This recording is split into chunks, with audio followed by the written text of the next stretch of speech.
ഭാര്യയ്ക്കോ കാമുയ്ക്കോ ചുംബനം നൽകാത്തവരായി ആരും ഉണ്ടാകില്ല, സത്യമല്ലേ? ജീവിതത്തിൽ അത്രയേറെ പ്രാധാന്യം ചുംബനത്തിനുണ്ട്. ഒരു ചുംബനത്തിലൂടെ ദാമ്പത്യ ജീവിതത്തിലെ പ്രശ്നങ്ങൾ മാത്രമല്ല, ആരോഗ്യ പ്രശ്നങ്ങൾ വരെ ഇല്ലാതാക്കുമെന്നാണ് വിദഗ്ധർ പറയുന്നത്. എന്നാൽ ഇത്രയും പോസിറ്റീവ് കാര്യങ്ങൾ നൽകുന്ന ചുംബനം ചില പ്രശ്നങ്ങൾ ഉണ്ടാക്കുമെന്നാണ് പുതിയ മുന്നറിയിപ്പ്. സ്ത്രീകൾക്കാണ് ചുംബനത്തിലൂടെ പ്രശ്നങ്ങൾ ഉണ്ടാകുന്നത്. ഇതിലെ വില്ലൻ സ്ഥാനത്തുള്ളത് പുരുഷന്മാരുമാണ്. സർവ്വവും മറന്നുള്ള ചുംബനത്തിനു ശേഷം കവിളിലോ ചുണ്ടുകളിലോ നീറ്റലോ പുകച്ചലോ ഉണ്ടാകുന്നുണ്ടോ? എങ്കിൽ നിങ്ങൾക്കും ആ പ്രശ്നം ബാധിച്ചിട്ടുണ്ട്. ശ്രദ്ധിച്ചില്ലെങ്കിൽ ചിലപ്പോൾ അണുബാധയ്ക്ക് വരെ കാരണമായേക്കാം. പുരുഷ പങ്കാളിയുടെ താടി രോമങ്ങൾ സ്ത്രീയുടെ മുഖത്തും ചുണ്ടിലും ഉരസുന്നത് മൂലമാണ് ഇത്തരം പ്രശ്നങ്ങൾ ഉണ്ടാകുന്നത്.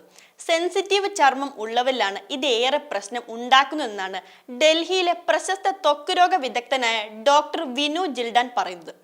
ചുംബനത്തിനിടെ നിരവധി പേർക്ക് ഇത്തരത്തിലുള്ള പ്രശ്നങ്ങൾ ഉണ്ടാവുന്നുണ്ട്.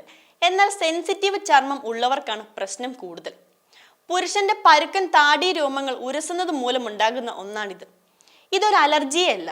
ചിലരിൽ കവിളിലും മറ്റും നേർത്ത മുറിവുകളും ഉണ്ടാകുമെന്നാണ് ഡോക്ടർ പറയുന്നത്. കവിളിൽ ചുവപ്പ്, ചെറിയ ചോർച്ചിൽ, വേദന, നേരിയ വീക്കം എന്നിവയാണ് പ്രധാന ലക്ഷണങ്ങൾ. ചിലരിൽ തൊലി വിണ്ടുകീറിയതുപോലെയോ ചെറിയ മുഴകളോ ഒക്കെ പ്രത്യക്ഷപ്പെട്ടേക്കാം. മുഖക്കുരു, എക്സിമ പോലുള്ള ചർമ്മത്തെ ബാധിക്കുന്ന മറ്റു രോഗങ്ങൾ എന്നിവയുള്ളവർക്ക് ഇത് പലപ്പോഴും കൂടുതൽ പ്രശ്നമാകാറുണ്ട്. ഒട്ടുമിക്കവരിലും വളരെ എളുപ്പത്തിൽ പ്രശ്നങ്ങൾ മാറുമെങ്കിലും ആവർത്തിച്ചു വരുന്നത് അവസ്ഥ കൂടുതൽ ഗുരുതരമാക്കിയേക്കാം എന്നാണ് ഡോക്ടർമാർ പറയുന്നത്. പങ്കാളിയുമായി ഇക്കാര്യം തുറന്ന് സംസാരിക്കുകയാണ് ആദ്യം വേണ്ടത്. താടിയിലെ കുറ്റിരോമങ്ങൾ ഒഴിവാക്കാൻ പരമാവധി ശ്രമിക്കുക.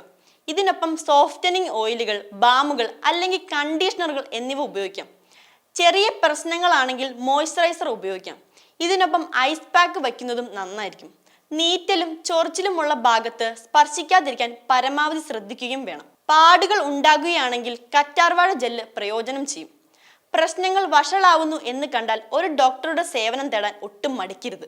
ഈ വീഡിയോ നിങ്ങൾക്ക് ഇഷ്ടമായാൽ ലൈക്ക് ചെയ്യുക. കൂടുതൽ വീഡിയോകൾക്കായി യോഗനാഥം ന്യൂസ് ചാനൽ സബ്സ്ക്രൈബ് ചെയ്യുക.